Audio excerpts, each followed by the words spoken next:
On today's show, we'll be interviewing Fruitarian Mango. He's a man who's been vegan since the late 80s and a self-described ethical fruitarian for about the past 15 years. We'll discover what exactly an ethical fruitarian is and how you can try the fruitarian lifestyle to see if it benefits you and your health. Thanks for spending some time with us this morning, Mango. I know it's very early where you are in Australia. We really appreciate it. That's okay, Brett. It's no problem. We're bright and early this morning. I actually enjoy the mornings. It's always very peaceful before everybody else gets up. And it's actually summertime over there when we're talking to you, wintertime here. So I'm guessing you're experiencing beautiful weather now over in Australia? Where we live, actually, we don't really have the four seasons, the four classic seasons that you have where you are. We have two seasons, really. We have a wet and a dry. And we're in the middle of the wet at the moment, which is summertime, yes, I suppose. Fascinating. I have so much to learn about Australia. Yeah. I guess we should start at the very beginning by having you tell us exactly what does being an ethical fruitarian mean? I guess it's an extension of veganism, where not only do we acknowledge the sentience of animals, we also acknowledge that plants in their own right live and they also do not wish to be harmed. So we try to eat only fruit, grown locally if possible, which is, unlike other plant food, it's actually given karmically freely by the plant. It's the only food which is given without causing any harm. If we pull up a carrot, we are killing the carrot plant. If we eat bacon, we're obviously killing the pig. But fruit is taken from the tree without harm to the tree at all. At least that's the theory.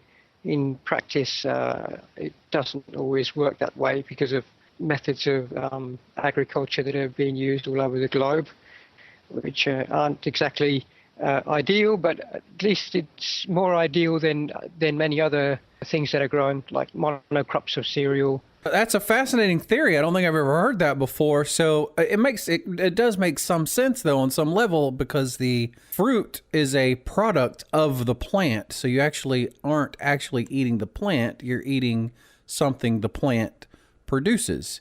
I'm assuming you started out as a vegan at some point in time before you transitioned to a fruitarian from the start, or was it some kind of a process? Can you tell us a little bit about your path to becoming a fruitarian?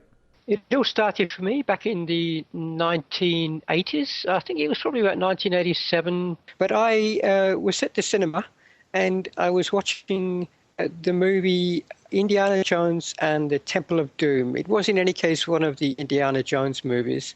And in that movie, Indiana Jones was given a bowl with some kind of grey matter in it for him to eat. It became clear that the bowl that he was given was in fact the skull of a monkey, and the grey soup-like material inside it was actually the brain of the monkey. Right. And I can't really explain why, but it grossed me out. It made me think about my own food choices, really probably for the first time in my life. Before I reached my flat, traveling home again after the movie, I had made the decision that I would no longer eat animals. I think it was probably about 6 or 7 months after making that decision, I learned of what goes on in the dairy industry and how badly chickens are treated in order to steal their eggs. And I decided to go vegan. So that was all in the same year, probably back in either 87 or 88. So you went from being, I guess, a raw food vegan to eventually you made the path to being a ethical fruitarian, as you refer to yourself today. So let's touch a little bit on the fruitarian lifestyle for our audience in case we're piquing their interest. And of course, everything that somebody might want to know, they're going to need to refer to the books, which we'll talk about later. But maybe we could get a tip of the iceberg, if you will. Just broad strokes. You only eat fruit. You don't supplement with nuts, seeds, or anything of that nature. Your diet is strictly 100% fruit. That is correct, yes. We don't eat anything other than fruit. Up until 2006, I was eating lettuce and occasional radish. Anyway, since coming to Australia in 2006, I have eaten predominantly only fruit, but it would be a lie for me to say that I've not eaten other things. On occasion, like if I was in the supermarket, I might break off a little sprig of broccoli and eat it, or sometimes if we had guests, I would explain that this plant is edible, and by way of demonstration, I would break off a leaf or two and eat it. But that's something that I ceased doing in 2009 when somebody pointed out the hypocrisy of saying I was eating only fruit, when at the same time I could demonstrate to people that this wild plant is edible and break off a leaf or two. So I kind of have been sticking with only fruit since that time.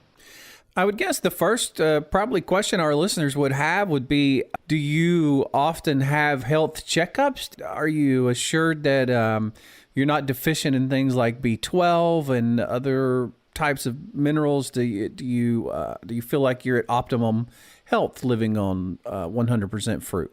Actually, neither of us make a regular point of going to doctors. We don't take any vitamin supplements or anything like that. Back in 1988 or 89, after having been vegan for 1 or 2 years, I was teaching English to a Hungarian doctor, and she insisted that I'd come into her office and have my blood checked. I thought, okay, I'll go in. She's offering me a free health checkup. And I went in, and she took blood, several vials of it, and had a complete blood spectrum analysis taken.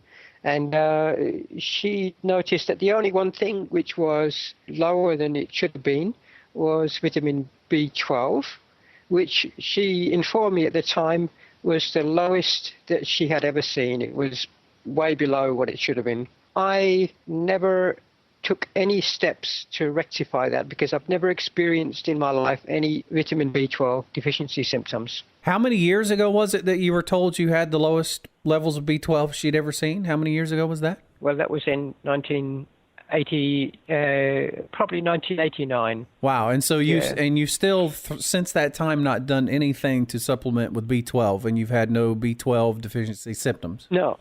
So I try to live on faith. I try to live that when I make a choice which I believe is ethically correct, then I don't see why I should run into health problems from making an ethically correct decision.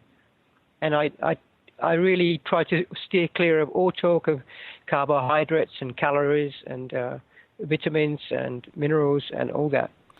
Well, I'll tell you, I think most of the audience that listens to this show would be vegan, so you have staunch allies in the fact that you probably shouldn't worry about protein and you shouldn't worry about carbohydrates. And I think most of us as vegans, especially if we've been vegan for very long, have come to know that you can get all of that without having animals or supplements. B12 is the one thing that hangs everybody up. So that's the one I was a little bit interested in. So I think it's fascinating. And I tell you, your resolve to stick with your beliefs is quite remarkable.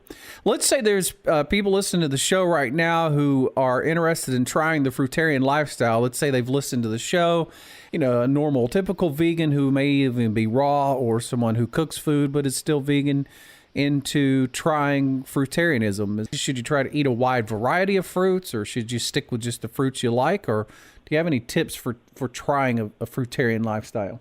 My belief is that if you put a selection of fruit in front of you and eat that which appeals most, you will probably be getting everything that you need. It's when you start to think about things, well, I need, once more going back to the whole vitamins and everything, if you start to psychoanalyze every piece of fruit, then I think that's when you start to run into difficulty. But if you can just look at it and see, well, this appeals and this tastes good, this smells nice, then go for that. That's the way to eat. I think the one thing you have to bear in mind is that if you to go from one day to the next from eating cooked food, even if it's a simple vegan diet, to eating only fruit, raw fruit, you will notice some differences. In the long term, these differences will be very beneficial. You'll feel much lighter, and you'll feel your energy levels are higher and your concentration levels are higher. But initially, you're going to run into problems because of something called detox. Your diet is going to get lighter, and hence you can quite easily get symptoms where you feel maybe you feel like you've got a headache, or you might have aches and pains somewhere, or you may feel discomfort in the stomach. You may feel even nauseous. These are all symptoms which are quite common if you're to just jump from one day to the next. But having said that, though, Brett, I would like to add that we've had several people that have come and stayed with us in the past. One of the things that we've made absolutely clear before anybody comes to us is that they must eat 100% fruit with us. Otherwise, well, I mean, this is just our home, and we ask people to respect this. So anyway, people have come here and they've gone on a 100% fruit diet. And surprisingly, most of them have managed quite well, and most of them have felt great improvement in their health within a short matter of days. We had one particular fellow here, an old friend of mine, and he was thinking, he didn't know how he would manage eating only fruit. He is himself someone who eats everything, so he's not a vegan but an omnivore. One thing that we noticed, or that he noticed, which he frankly felt was miraculous, was that he had been on blood pressure medication for I think 25 to 30 years. He came to us, he started eating fruit, and he checked his blood pressure, and this was like a day or two after being with us, and he could not believe that his blood pressure was normal. He just could not believe it. And I said, no, trust it. This is a true reading that you're seeing there.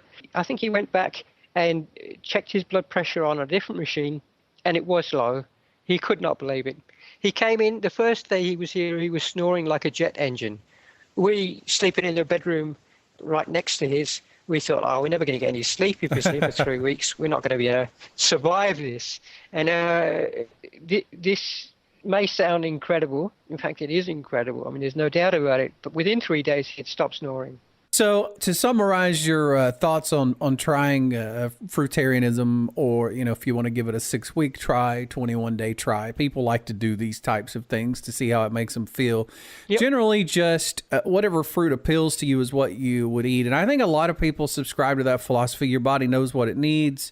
It kind of instinctively knows what types of different nutrients are in what different types of foods, and so you'll be drawn to probably what your body needs the most. Is I guess the simple way of putting that.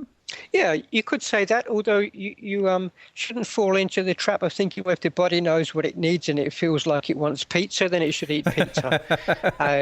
I'm afraid that the philosophy only works if you present your body with a correct choice of foods. If you're presenting your body with burgers and cheese or whatever, then your body can be tricked into thinking that it wants something that it really doesn't.